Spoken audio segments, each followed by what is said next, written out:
Okay, welcome to our Oz Tantra webinar, and that topic tonight is the art of relationship, the art of self-pleasuring. And my name is Graham. And my name is Annette.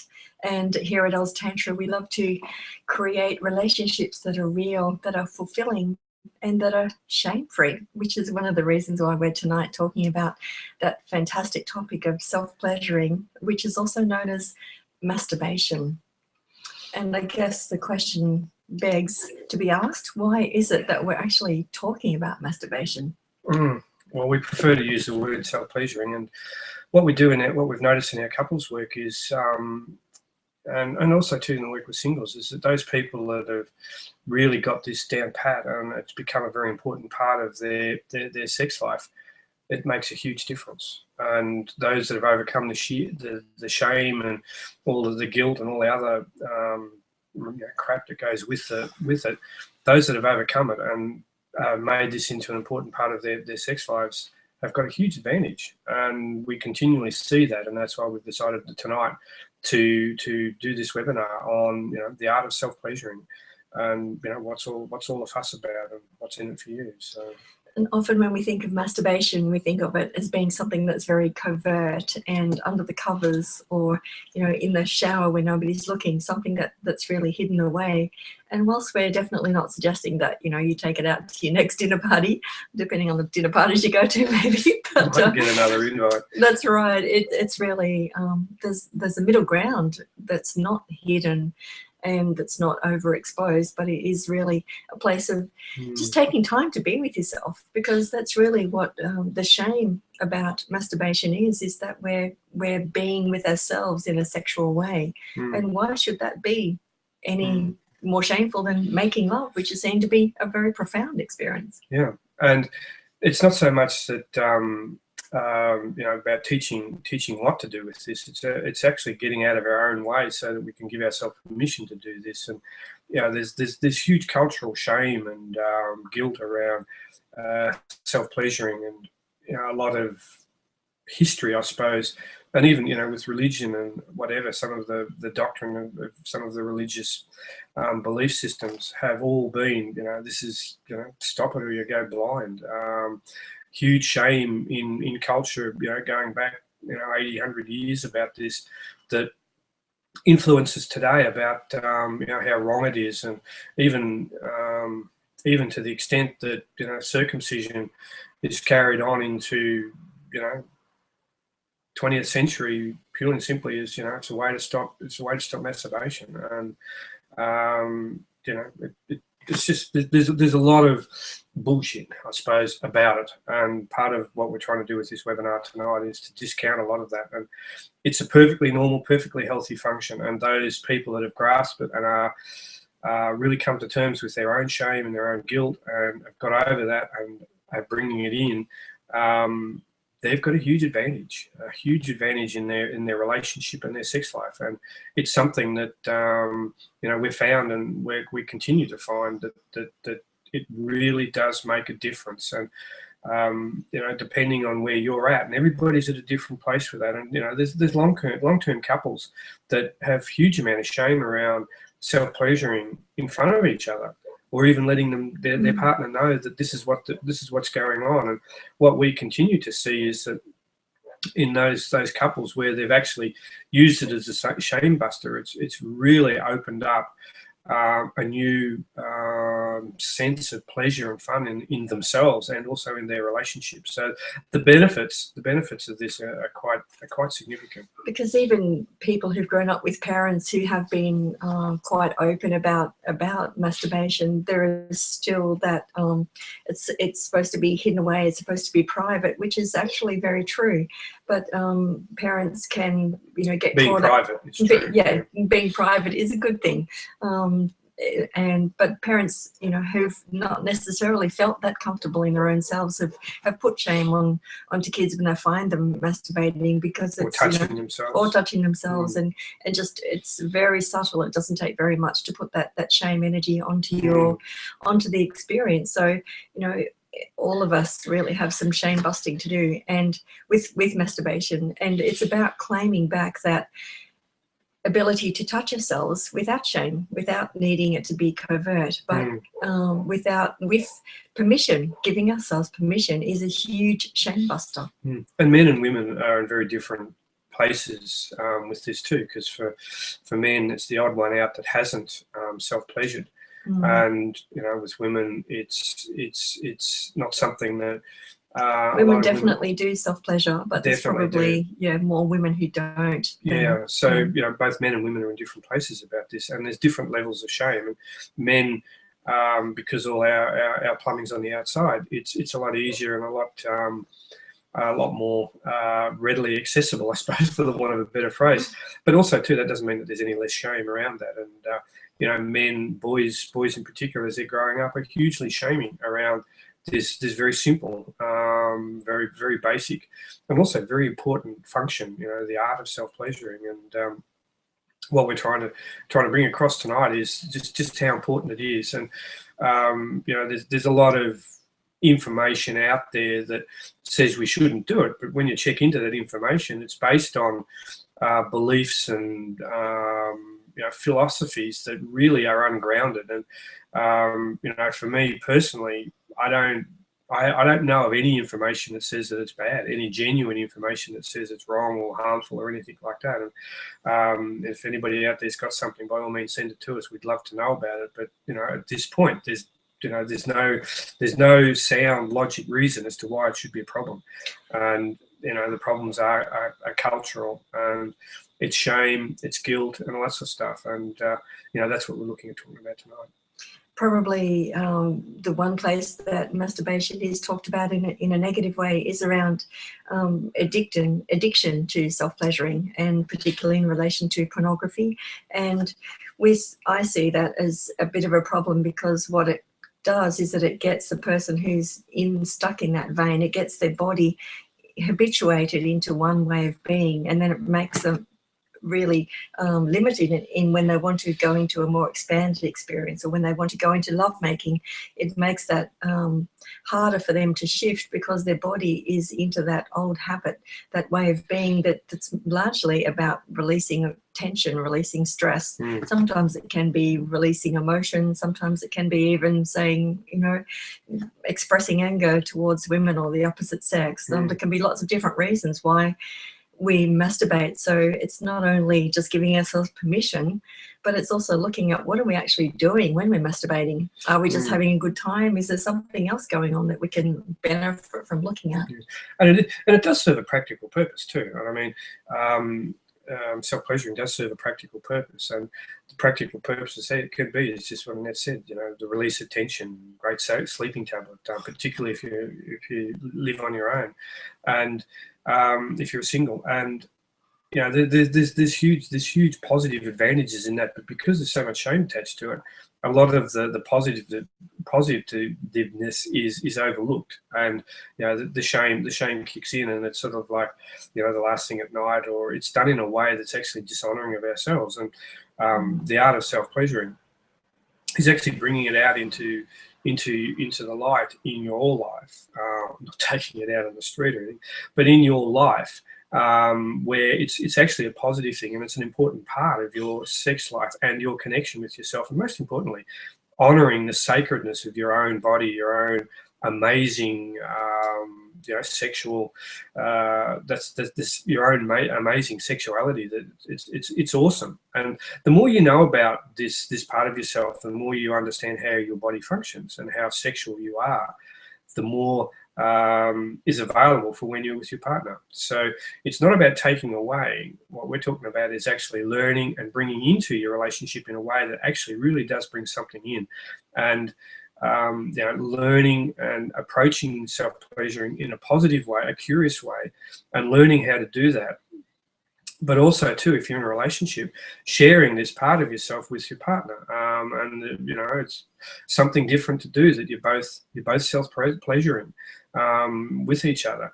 And one maybe, and the other one's not wants to go to sleep. And when there's an imbalance in the equation of one wants sex and the other doesn't, which happens, self-pleasuring is a great way. And that way the partner that wants to have an experience can be self-pleasuring, and the other partner's just lying beside cuddling. And it's a great way of bridging that gap. And it's also a great way of creating intimacy and vulnerability in your relationship as well, because when you're self-pleasuring, obviously it's very, very intimate and very vulnerable. And when when kids are caught or there's something happens there, the shaming goes in very, very deep because it is so intimate and so vulnerable. And that's part of the reason why the shame that's around this takes so much effort to get rid of, because it goes in so deep. Because when it's happening, particularly if the wound happens around while you're self-pleasuring, getting caught out, getting sprung, it does take a bit to get over. So if this is what's happened to you and you're feeling about it, that's perfectly understandable. And if you're having trouble dealing with that, you give us a call and we can give you some just talk you through what's actually happened. And everybody's different in this place. Everybody's got a different experience, and there's no surefire way of what's the best way to do apart from doing it. And also, if you're in a relationship, is to share this with your partner, and that's probably one of the greatest shame busters of all. And not only does it bust the shame up, but as I said before, creates a whole new level of intimacy and vulnerability. And speaking as a woman, it can be really helpful to get us as women out of that place of, well, our man has to give us our pleasure, that we need to lie there waiting for him to get it right, give us the right technique for us to have our experience. And ultimately that's not true. I mean, when our partner does pleasure us from a great place in themselves and we're able to really enjoy that, that's beautiful. It's also true that we can support that process by knowing and understanding our bodies, being able to ask for what we want, or even being able to connect with ourselves to open up our own energy. And we'll talk a little bit more about that shortly. We can actually support that process so that it happens more easily, it happens more openly, it happens more readily, and we're not reliant on that person outside of us. And particularly for either the man or the woman who is more needy in relationship, it can be a great de-enmesher, just coming home to ourselves and not relying on the other person to look after us, so to speak. And the other part of this is also, and I've just drawn a mental blank. Oh, there's a break. There is a break. Probably. That's what I was going to say. So it's not only, thank you, Graham, for jumping in there. It's also a really important and valuable health practice, because particularly when you self-pleasure and move your energy through your body, as we'll talk about shortly, you're actually keeping your energy open. You're keeping yourself available to life, because life is all about different forms of energy moving through the world. That's, when we get excited about things, that's where the energy is. So if we're self-pleasuring, we're keeping that energy flowing, and we're also looking after ourselves, because pleasure is actually part of the system that is about maintaining our health, because it actually releases an anti-inflammatory called nitric oxide. So that's part of our system that our body has for looking after ourselves. And as anyone knows about long-term chronic diseases, a lot of them are related to an excess of inflammation in the body. So having a regular self-pleasuring practice can help you decrease that inflammation in the body. So long-term, it can be good for you at a physical level as well as feeling good and letting go of some of that shame. And I think probably one of the most important messages to put through about self-pleasuring is that if you do want to have a good sex life with yourself and also with your partner, self-pleasuring is a very, very important aspect of that. And it might sound a bit out there, but the advantages of self-pleasuring are firstly getting used to how you feel your pleasure. And if you know how you feel it, particularly more so with a woman, if you know how you feel what you want and how your body functions, you've got more chance of actually being able to connect with your partner as well, instead of relying on him. The more you drive your sexuality, the more he'll be able to meet you in that. And the same with a guy too. The more that you can manage your sexual energy, particularly if you're trigger sensitive or you have trouble getting an erection, if you're in those areas, self-pleasuring is very important, because the more you can connect with this part of yourself and give yourself permission to go there, the more control, the more management, the more pleasure, and the less issues you'll have during lovemaking. So, self-pleasuring for a guy is hugely important, because you can really learn your lasting longer skills. You can really learn how to get more pleasure out of your sexuality. You can learn how to maintain your erection as well. Because if you don't know how to do it, and you have issues outside,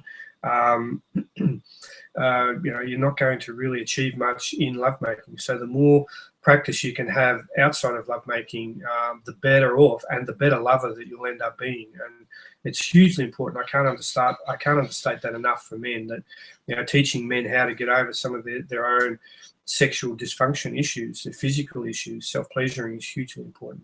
It's win-win whichever way you look at it. And if you've got a good sex life and you're doing all these sort of things, it's the sort of thing, self-pleasuring together and sharing this intimacy, it's the sort of thing that'll never go out of date. It'll always be there. And if you're ever in a point where one of you's sort of half interested and the other one's not, and you want to feel something, well, it's a good stopgap. And you never know what happens. If you start, your partner might all of a sudden become interested.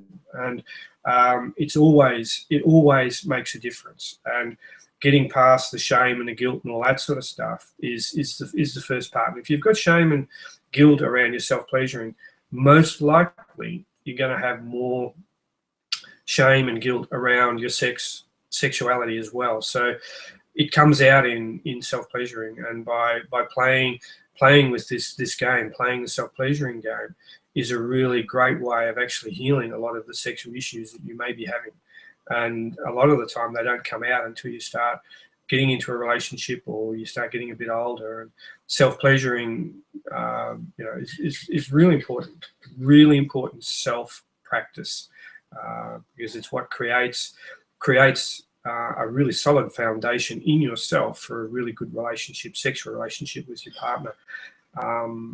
It's huge, and it's probably one of the most important tantric skills as well, because if you've mastered the art of self-pleasuring, you're a long way down the pathway to becoming a really competent, top-class tantric lover. It might sound a bit corny, but this is hugely important, and we notice this time and time again in our couples work that we do with couples and singles, that those that have got this practice, their sex life is hugely different. And it's really part of the shame busting is about taking your practice away from just that scratching of the itch and the releasing of tension, because that can be quite a draining thing to do on your energy system. But it's really about changing your touch and your intention from wanting to drain away and release the tension, and changing it into one of wanting to connect with yourself and pleasure yourself and nurture yourself. So the difference in how to do that is learning how to relax, learning how to breathe more. So just taking your time and breathing more and allowing that energy to be relaxed in your body so that it's not having to be built up and exploded out. Doesn't mean you can't have an orgasm. That's absolutely okay. It just means it's not the whole focus. Take your time, touch the whole of your body. So start, especially women, but also men, start with your fingers and toes and move in towards, run your fingers through your hair and lick your fingertips with your lips. Caress your face. Caressing your face is just a really precious thing to do for yourself. There's something about that particular part of the body that really brings in a deliciously honoring energy, and then slowly moving through the body and ending up at the genital area. And then when you're there is breathing more and imagining that energy, that pleasure, which is really energy that you're feeling in your genitals as you take a breath in.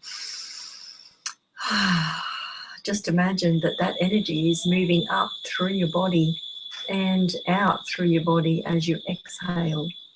It sounds a little bit out there, but it certainly works. So give it a try. Yeah, and play with this. And this is something that, the more you find out about your body and try things, and if you're trying to teach your partner how to make love with you, how to touch you, is if you know how to touch you, you can teach them.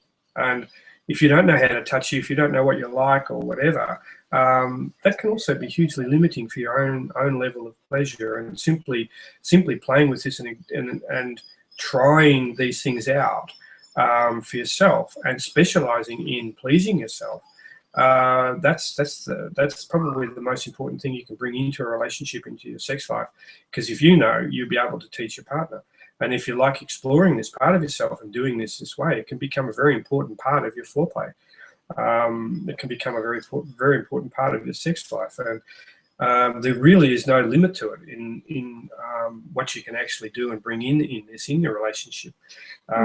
It's pretty much unlimited. And for a guy, if you want to learn how to last longer, how to separate ejaculation and orgasm, how to become multi-orgasmic, this is a great place to practice, a great place to try a lot of these things out. Try to bring yourself up to the point just before the point of no return. If your point of no return is a 10, you get to a 7 or 8 and stop, and then just take some deep breaths, let it go back down again, and then start again, build back up again, and then stop. And if you can do this yourself, because you've got more control, if you try to learn this in lovemaking, it gets a little bit too intense sometimes, particularly when you start surfing the edge. And if you want to surf the edge, so stay on your 8 or your 9, if you're self-pleasuring. And this is a great way of actually learning how to do this. And it's in this surfing the edge, sticking up and around 9, where you start to feel the difference between ejaculation and orgasm. And the longer you can stay in this place, the more chance you've got of actually recognizing the difference and able to separate the two. And the longer you stay in this place without actually coming, the more intensity you'll feel in your orgasmic pleasure. And with practice, staying in this place is a great way of actually starting to realize the difference and feel the difference. And once you've got the difference, you can then start to practice your multi-orgasmic skills. And it's a lot easier to learn this in self-pleasuring than it is in actual lovemaking, because in lovemaking, you've got somebody else that's also moving and bouncing around all over the place too, which can make it a little bit too intense at the most critical times. So, and that's something else to bring in as well, is to just realize that a lot of the advanced tantric skills in lovemaking, particularly if you want to become more a multi-orgasmic, are in practicing with self-pleasuring. And for women, it's important to yes, it's fine to use vibrators, but it's also good to remember to breathe as well, because vibrators can, because they're so intense, and that's what works for us, they can easily become desensitizing to our energy body. So sometimes when you use your vibrator and when you're about to come, is maybe just switch over to your fingers and allow that sensation to be reconnected to your fingers rather than your vibrator, and then slowly just decrease the amount of time that you use your vibrator and use more of your fingers and make that connection with yourself. Nothing wrong with using a vibrator, but if that's all you're doing and you're finding you're needing to use more harder, intense pressure, it means that there's a little bit of numbing going on. So yeah, take your time and use your breath and see what's there outside of that regular, normal sensation, orgasm release that you get every time. What else is there that you can find? And there's part of a woman's pleasure that is not about the building of the tension and release. It's about relaxing, opening, and surrendering into a flow of pleasure. So just try that. Just relax, breathe, open, and soft. Let your body become soft and let your hips rock. So don't keep your body still, but allow your hips to rock backwards and forwards, and using your breath, make sounds and do different combinations. Try, when you're breathing out, try rocking your hips forward, flattening your lower back against the bed. Or as you're breathing in, arching your hips up and making a different combination of those two movements. And you can even breathe in through your nose and breathe out with your mouth closed. You can breathe in with your mouth open, breathe out with your mouth closed. All these different ways of breathing and being with your breath, being with the movement, all make a different impression on your body. Mm. So open up the way that you practice. And if you're used to self-pleasuring or masturbating in a way that where you're totally still with your legs together, it's generally it's a good start, but it's in a way it's a limited way of self-pleasuring, because to really get the full benefit of your sexual energy flow, it works better when you're actually moving, when you're opening, and when you're breathing, flowing. So it's really still in the little girl mode of trying to hide and keep everything in a hidden space almost. So see if you can really open up and let yourself be seen in that. And fellas, this for men too, these what Annette's just said also applies for you too, is the movement, the sound, and also like try lying down and rocking your hips, try standing up or kneeling, and rocking your hips and moving and just feeling the energy moving through your body. And the other thing too is if you feel a little bit ridiculous doing that, which is perfectly normal and perfectly okay, is stand in front of the mirror and connect eyes with yourself and do it there, and just feel the shame and just let it go, because the important part of self-pleasuring is as a shame buster, and also and the second thing is getting to know your sexual body, your energetic body. And when you've sort of got past your shame, is then starting to notice where your energy, because while you're feeling shame, you're not going to feel your energy moving. And once you get rid of the shame and you start feeling your energy moving, which is quite subtle, but it is there and it is quite distinct. And once you start feeling your energy moving, you can actually really start to practice different positions, different ways, different breath, like what Annette said, try sound and all these sort of things. And it does actually make a difference. And even, lying down, the energy flowing through your body when you're lying down compared to kneeling, compared to standing up, and just getting to know that and play with that, and see how it feels. And these awarenesses that you've got, when you bring them into lovemaking, you know what's going on, you know what's happening, and you know how to do it. And self-pleasuring is a very, very good way of actually learning this. And the intensity when you go into lovemaking, the intensity is a lot more, and it's different, and there's a lot more happening. Although a good self-pleasurer can certainly rack up their own pleasure. It's not that it's needs to be necessarily less than. It can still be quite extraordinary. Yeah. Self-pleasuring, is there, but there's something about being in a relationship and connection in lovemaking that it's just a world away from self-pleasuring. Self-pleasuring is not a replacement. It's about pleasuring yourself, and it's a good stand-in. And loving yourself. Yeah, and connecting, and it's hugely important, and it's the foundation of becoming, the ultimate tantric lover. Because if you can't connect with yourself and feel this part of yourself, you're really going to struggle when you're in a relationship in lovemaking with your partner. So it's also it's also a way of practicing your meditation. If you find meditation difficult, and meditation basically is just taking your attention to the world outside and placing it inside of yourself. And if you practice your self-pleasuring as a form of meditation, it can be a really beautiful way of connecting with yourself.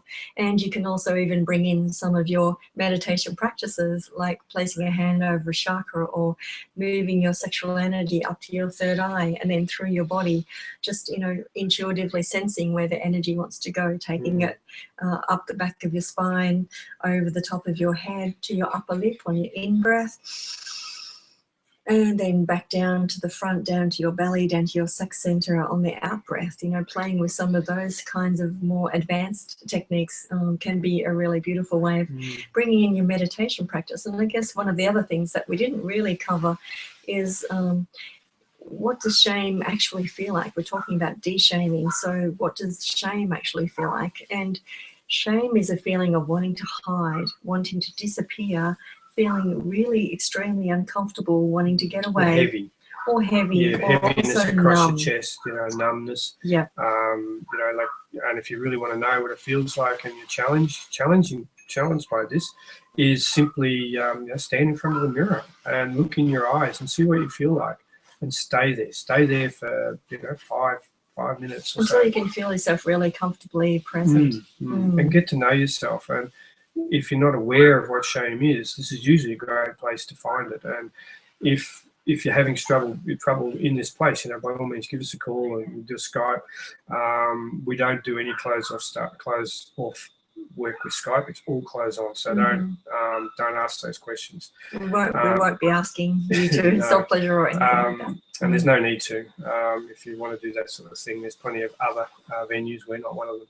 And it feels really good to say that, because a lot of our work, we do work a lot with sexuality, and there's not many problems we can't get around or resolve or work through, you know, by being fully clothed and not touching. There's not much that we can't do. And self-pleasuring is probably one of the more important techniques of sexual healing and learning about yourself that we use. And it's a very, very powerful practice. A lot of side effects that are positive. And if there's stuff that comes up like shame and guilt and all that sort of stuff, and you're really stuck, you know, we can, you know, very short time, we can talk you through what to do and how to do that, and you know what's on the other side for you.